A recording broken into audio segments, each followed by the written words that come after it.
Mini rice cooker, mini Blender, mini gadget, কত কিছু যেমন মুখরোচক বিজ্ঞাপন দেখেন। এইসব মুখরোচক বিজ্ঞাপনের ফাঁদে না পড়ে নিজের প্রয়োজন বুঝুন, সে অনুযায়ী পণ্য ক্রয় করুন। এই যেমন ধরুন যে এই মিনি রাইস কুকার, এটার সুবিধাগুলো কি কি? আশা করছি এটার বিক্রেতা আপনি এই সুবিধাগুলো প্রত্যেকটাই বলবে, কিন্তু আপনি যেটা জানেন না তা হচ্ছে এটার অসুবিধাগুলো কি।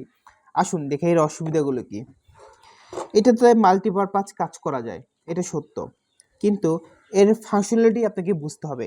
এই ভিতরটা দেখুন, ভিতরে দেখা যাচ্ছে, ভিতরটা দেখুন, এই যে কয়েল, এটা কিন্তু কয়েলটা দেখেছেন জাস্ট এতটুকু রাউন্ড করা, মাঝখানে কিন্তু নাই, এটা জাস্ট মোটা লেয়ার, এটা কয়েল।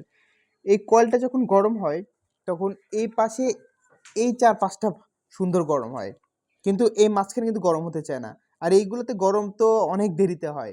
ফলাফল কি হয়, যখন কিছু দিবেন দেখবেন এই জায়গায় লাগিয়ে আছে, লেগে যাচ্ছে, কিন্তু এই পাশে গরম নাই। এটা একটা কমন সমস্যা। আরেকটি সমস্যা হচ্ছে, যদি আপনাকে দেখাতে পারি, খুলে দেখে আপনাদের, এই বাটিগুলো কতটা নরম, দেখুন কতটা নরম, আজ ডেবে যাচ্ছে, দেখতে পাচ্ছেন, একদম হালকা চাপে ডেবে যাচ্ছে। এইগুলো যে এখন ওভারহিট হওয়ার ফলে দেখেন এটা সেটও হচ্ছে না। হ্যাঁ, এটা আসলে এইগুলো যে কতটা নর্মাল, আসলে আপনারা এটা না বুঝে নেন, আমি বুঝে না কেন যেসব করেন।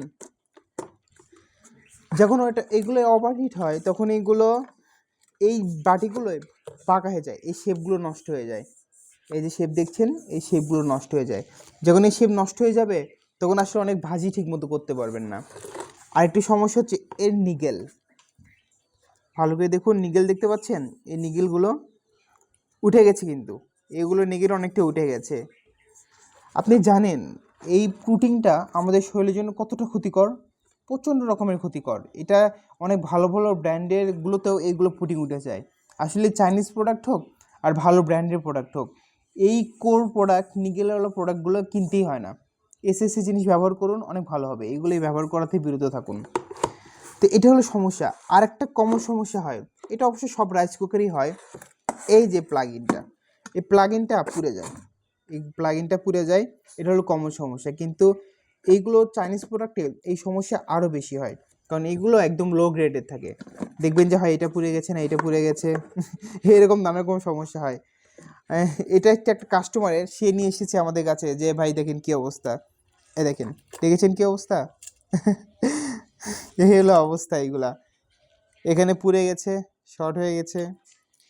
আসলে টাকা দিয়ে জিনিস কিনবেন, আপনার প্রয়োজন অনুযায়ী তো কিনতে হবে না। আপনার প্রয়োজনটা বুঝুন, মানুষের বিজ্ঞাপনে না পড়ে আপনি প্রয়োজনটা কি, আপনার আসলে প্রয়োজনটা কি, সেই প্রয়োজনটা এই ধরনের কুকার, চাইনিজ প্রোডাক্ট বা বিভিন্ন কুকার, সেটা প্রয়োজন মেটাতে পারবে কি না। যতটুকু প্রয়োজন মিটিয়েছে সেটা আপনার জন্য ভ্যালু ফর মানি কিনা। যদি হয়, হ্যাঁ নিতে পারেন, কিনে নিতেই পারেন।